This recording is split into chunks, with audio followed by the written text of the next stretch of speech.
Hello दोस्तों, नमस्कार। कैसे हैं आप सभी दोस्तों। अगर आपके भी एजेड स्क्रीनर पर आवाज़ नहीं आ रहा है तो आप दोस्तों सबसे पहले सेटिंग दोस्तों यहाँ पे हम लोग आ चुके हैं। यहाँ पे आने के बाद देखिए एक ऑप्शन आपको वीडियो का आ रहा होगा और सबसे लास्ट में यहाँ पे देखिए एक ऑप्शन आ रहा होगा सेटिंग का। तो यहाँ पे देखिए आप लोग देख लीजिए एक बार, ये यहाँ पे देखिए एक सेटिंग का ऑप्शन आ रहा होगा। तो इस पर क्या करना है, आपको क्लिक कर देना है। तो इस पर हम लोग क्लिक कर देते हैं, ठीक है।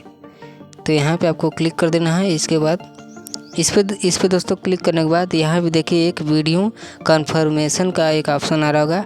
इसके नीचे रिवोल्यूशन का, वीडियो क्वालिटी का, फ्रेम रेट का, ओरिएंटेशन का और एक आ रहा होगा ऑडियो सोर्स का। अगर आपका ऑडियो सोर्स माइक्रोफोन पे नहीं तो माइक्रोफोन पे आप लोग क्लिक कर दीजिएगा, ठीक। इसके बाद दोस्तों यहाँ भी देखिए आपको क्या करना है, ऑडियो सोर्स के ऊपर ही अगर आपका यहाँ पे लिखा रहता है कि ऑडियो रिकॉर्डिंग और बगल में ऑन आपका ऑप्शन रहता है, ठीक है। अभी मेरा ऑन है तो इसलिए मेरे में नहीं दिखा रहा है। तो यहाँ पे दोस्तों ऑडियो सोर्स के ऊपर ही रहता है और तो आपको क्या करना है, उसको ऑन कर देना है। जैसे दोस्तों आप लोग ऑन करते हैं आपका भी एजेड स्क्रीनर से जो आवाज़ है रिकॉर्ड होने लगेगा और आपको सुनाई देगा वीडियो भी और ऑडियो भी। तो इस तरह से दोस्तों आप लोग एजेड स्क्रीनर से अपनी आवाज़ को रिकॉर्डिंग कर सकते हैं। इस प्रॉब्लम को इस तरह से सलूशन आप पा सकते हैं।